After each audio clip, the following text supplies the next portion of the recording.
लोगों को लगता है कि कहानियां सिर्फ समय बिताने के लिए होती, पर मेरा मानना है कि कहानियां जीवन बदलने के लिए होती है। आज मैं आप सभी को एक ऐसी कहानी सुनाऊंगी जो सिर्फ सुनी नहीं जाती, बल्कि महसूस की जाती है। आज इस ज्ञान की यात्रा में आप सभी का तहे दिल से स्वागत है। आज की एक ऐसी कहानी जहां एक गुरु ने शिक्षा नहीं दिया, लेकिन फिर भी उस शिष्य ने अपने आप को महान बना लिया। एक ऐसा बालक जिसे ठुकरा दिया, जिसे कहा गया कि तुम योग्य नहीं, लेकिन फिर भी उस बालक ने कर दिखाया कि सच्ची लगन किसी की भी मोहताज नहीं हो।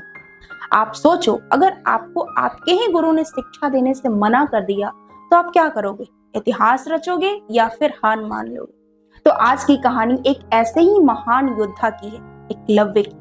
ये उस समय की बात है जब शिक्षा पर कुछ ही लोगों का अधिकार माना जाता था, जब जन्म को ही योग्यता समझ लिया जाता था। उसी युग में एक बालक का जन्म हुआ बनों के बीच में, निषाद कुल में। उसका पालन पोषण राजमहलों में नहीं हुआ था, ना तो उसके पास कोई रेशमी वस्त्र थे और ना ही सोने चांदी के आभूषण। था तो केवल खुला आकाश, घना जंगल और एक बेचैन सपना, महान धनुर्धर बनने का। एकलव्य बचपन से ही तीर और धनुष से विशेष लगाव रखता था।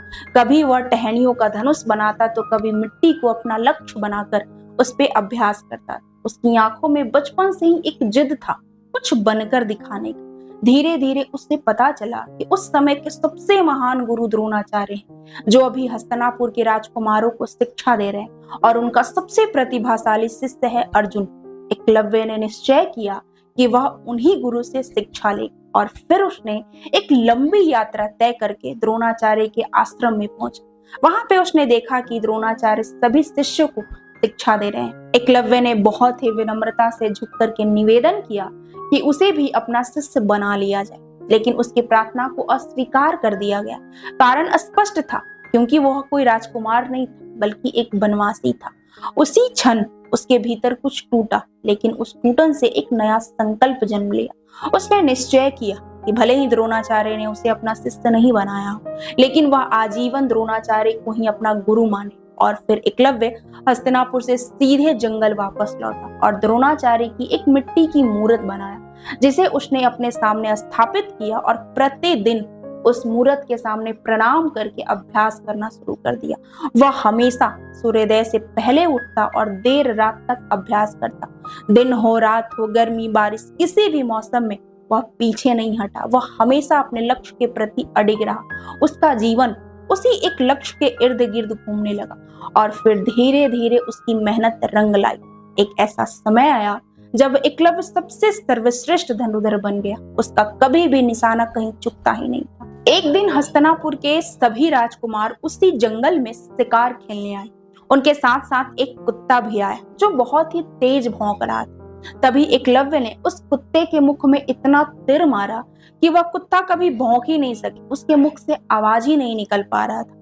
लेकिन आश्चर्य की बात यह थी कि उतना तीर लगने के बावजूद भी उसको एक भी कहीं घाव नहीं लगा।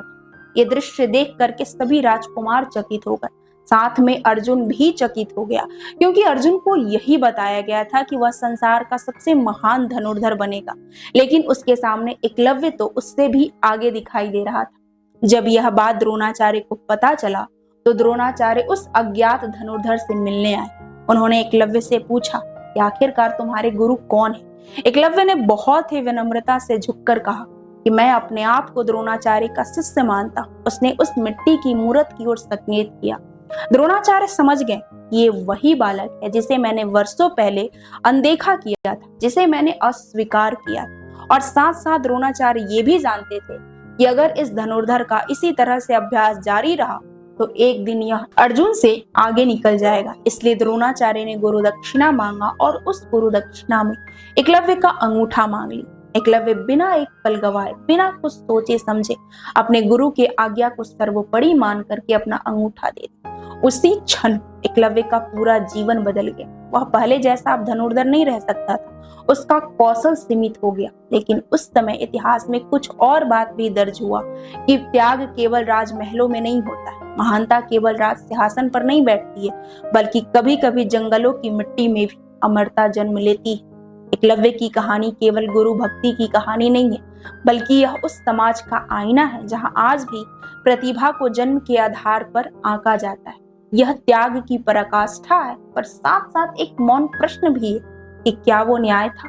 एकलव्य का अंगूठा चला गया, पर उसका नाम अमर हो गया। वह आज भी इतिहास के एक ऐसे चरित्रों में जीवित है जिसने अपना सब कुछ बिना शिकायत किए हुए दे दिया, लेकिन वह अपनी समर्पण और मेहनत से कर दिखाया कि असली शिष्य वही है जो हर परिस्थितियों से ऊपर उठ जाए। आज भी जब कोई युवा सीमित संसाधनों में कुछ बड़ा सपना देखता है करने का, जब किसी के द्वारा साथ ना मिलने के बावजूद भी अपने आप के साथ खड़ा रहता है, और जब सही मार्गदर्शन ना मिलने के बाद भी सही रास्ता चुनता है, तो कहीं ना कहीं एकलव्य फिर से जीवित हो उठता है।